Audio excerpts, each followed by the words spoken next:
quand il m'a lancé une perceuse et qu'elle a atterri à 5 cm de la tête de ma fille, j'ai réalisé qu'il pouvait me tuer, certes, mais qu'il pouvait aussi tuer mes enfants par ses actes. Natalia a vécu l'enfer. Elle en est sortie et elle aide désormais les autres femmes victimes de violences conjugales. Elle a créé un groupe sur Facebook. Des milliers s'y sont abonnés. Elles viennent chercher soutien et conseils.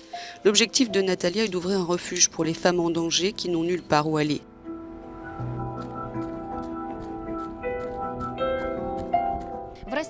En Russie, il n'y a plus de loi contre les violences domestiques. Le Parlement a décidé de ne plus interférer dans la vie des familles.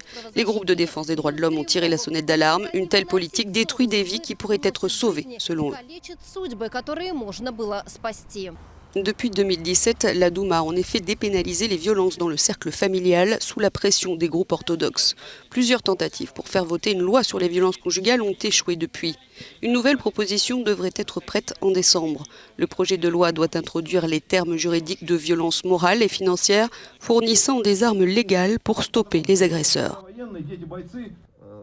Mais nombre de députés et groupes orthodoxes s'élèvent contre ce projet de loi.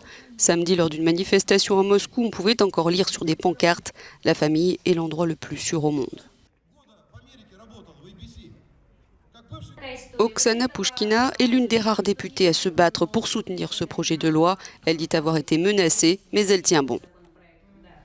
Le Parlement a ordonné une énorme étude qui montre que 70% des familles souffrent des violences domestiques.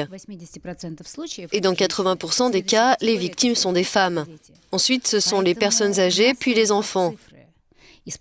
Donc nous n'avons pas besoin de nous demander pourquoi une telle loi est nécessaire parce que nous avons un gros problème. Il a pris sa montre dans sa main, m'a regardé dans les yeux et m'a dit « Et maintenant, je vais te tuer ». Pendant des années, Natalia a été terrifiée par son ex-mari et la perspective qu'il la blesse, elle et ses enfants. Elle explique que ses amis qui vivent des violences sont dans une situation encore plus difficile qu'avant depuis la dépénalisation des violences commises dans le cercle familial. Une femme a besoin d'être sûre qu'elle sera protégée. Mais aujourd'hui, rien de tel n'existe. J'ai demandé à un policier de m'aider. La seule chose qu'il m'a dite, c'est qu'il n'avait pas le droit d'interférer dans notre vie de famille.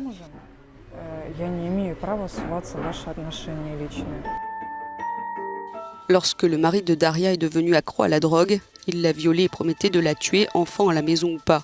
Un jour, elle a pu fuir avec eux, mais sans rien. Elle a vécu 8 mois cachée dans un refuge.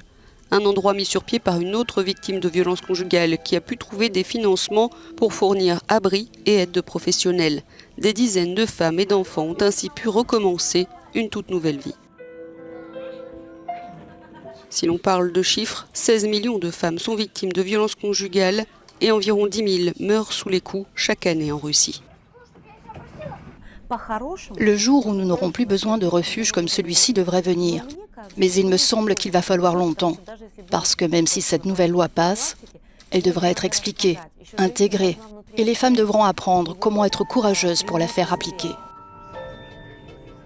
Et toutes ces anciennes victimes de violences conjugales supplient celles qui souffrent derrière des portes closes de ne plus garder le silence.